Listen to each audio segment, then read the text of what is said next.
Hey y'all, welcome back to my channel. This week's tutorial, we are doing the dome lid for the brand new Cafe 22 that is being released today for the Still Magnolia.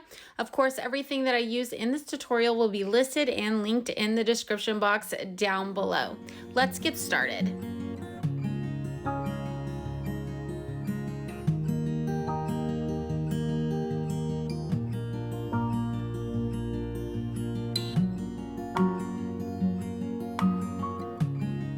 So the first thing that you're going to want to do with this dome lid is take off the rubber pieces, both here at the rim where the lid screws onto the tumbler and where the straw, because we're actually going to sand this down and spray paint it so that when the lid is off and you're looking at it from the inside, you'll be able to see the color and not the stones.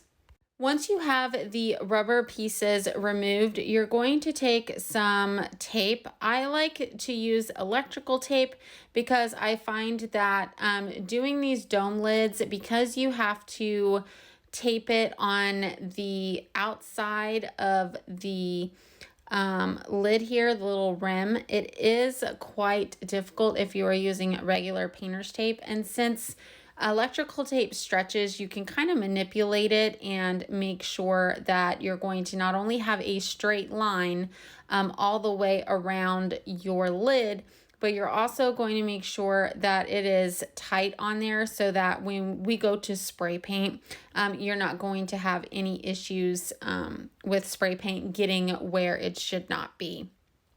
So of course, I did use two pieces of electrical tape here, one along the rim, and then of course one along the rest of the threads that are on the lid that screw into the tumbler itself.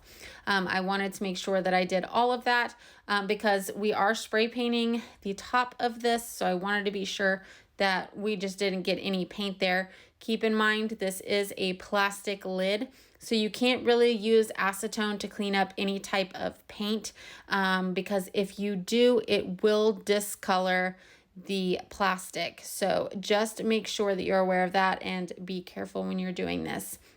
Now for the middle hole, I did go ahead and use regular painter's tape in the middle because I found that it was thicker than the electrical tape, and I really wanted to make sure that my hole was secure and I was not going to be getting spray paint in the hole where the rubber gasket goes or in the inside of the lid. Now, for some reason, my sanding part of this did not film. I do apologize for that. But you are going to actually sand this like you would a tumbler. I used a 300 grit sandpaper instead of the super rough one that I usually use, simply because this is a plastic lid and I did not want to scuff it up too much to where it was, it cracked or anything like that. So just keep that in mind. I did scuff up the entire area on top of this lid here, making sure that the entire surface was prepped. And then I did wipe it down with 91% alcohol before spray painting it. I did 2 coats of the baby pink color. I believe it was from Krylon. I've had it a really long time. I know it's a baby pink color, but I'm really not sure on the color because for some reason my label had messed up. So just any type of baby pink color will do if you're wanting to do this exact design the way that I am, or you can choose any color or do any color of rhinestones that you would like on top of your lid here.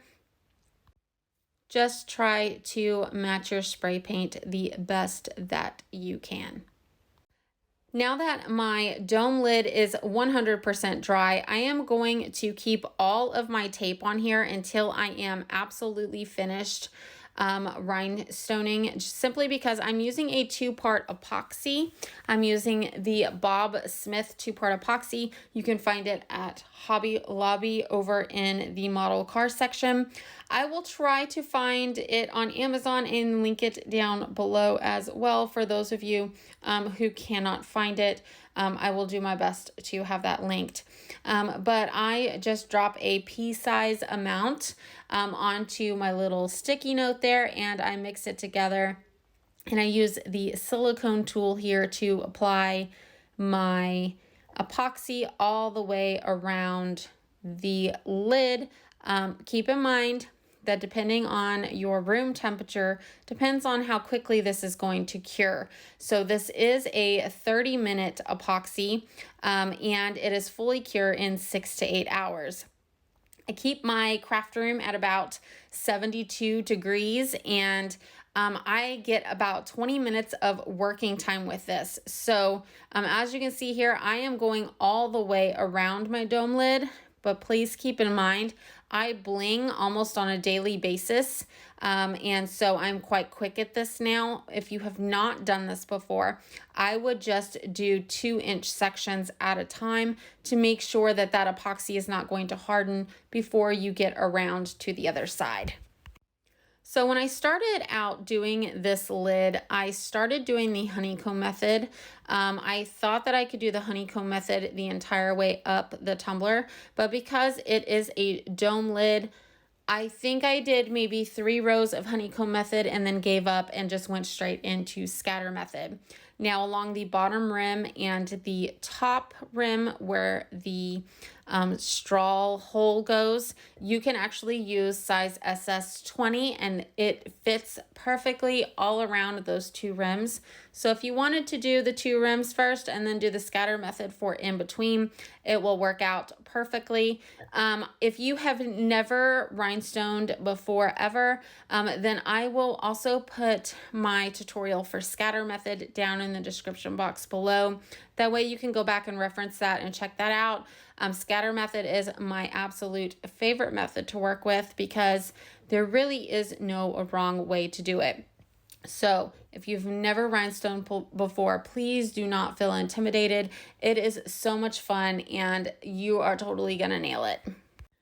I really thought that I filmed the entire process of me blinging the dome lid, but I'm pretty sure my phone died while I was recording. I was trying to do all of my stuff in one day and my phone totally hates me for it. So I am not sure what happened to the other part or if it even recorded for that matter. So I apologize guys, but again, I will link the other tutorial in the description box in case you need to go back and reference it. But this dome lid took me about 10 minutes to do from start to finish. Please keep in mind that I bling on a daily basis. So if you're doing this for the very first time, it can easily take you like 30 to 45 minutes just until you get the hang of it. Please just trust the process. It's gonna look weird as you are blinging it, but I promise you when it is 100% done, you are gonna fall in love with it and it is going to be perfect. So for the tumbler, keep in mind this goes on the True 22 tumbler. I did use the color Magnolia from the Still Magnolia. And you can find this glitter on the Still Magnolia's website as well. Now the tumbler, I actually painted with Rust-Oleum Champagne Pink because that is what I had on hand. And I did use the wet spray paint method to adhere my glitter. Waited 20 minutes. And then I did seal it twice with Rust-Oleum before epoxying. Now I did use CC DIY's Fast Set and of course artist resin for my final layer. I believe it took me 4 layers of epoxy for a smooth finish and this beauty was 100% done. This whole tumbler came out absolutely perfect. These are available on the Still Magnolia's website today. Keep in mind there is a limited quantity. We are waiting for the big shipment to come in. Huge shout out to my KSX Patreon members. Thank you guys so much for your pledge. Your support means the world to me and my family.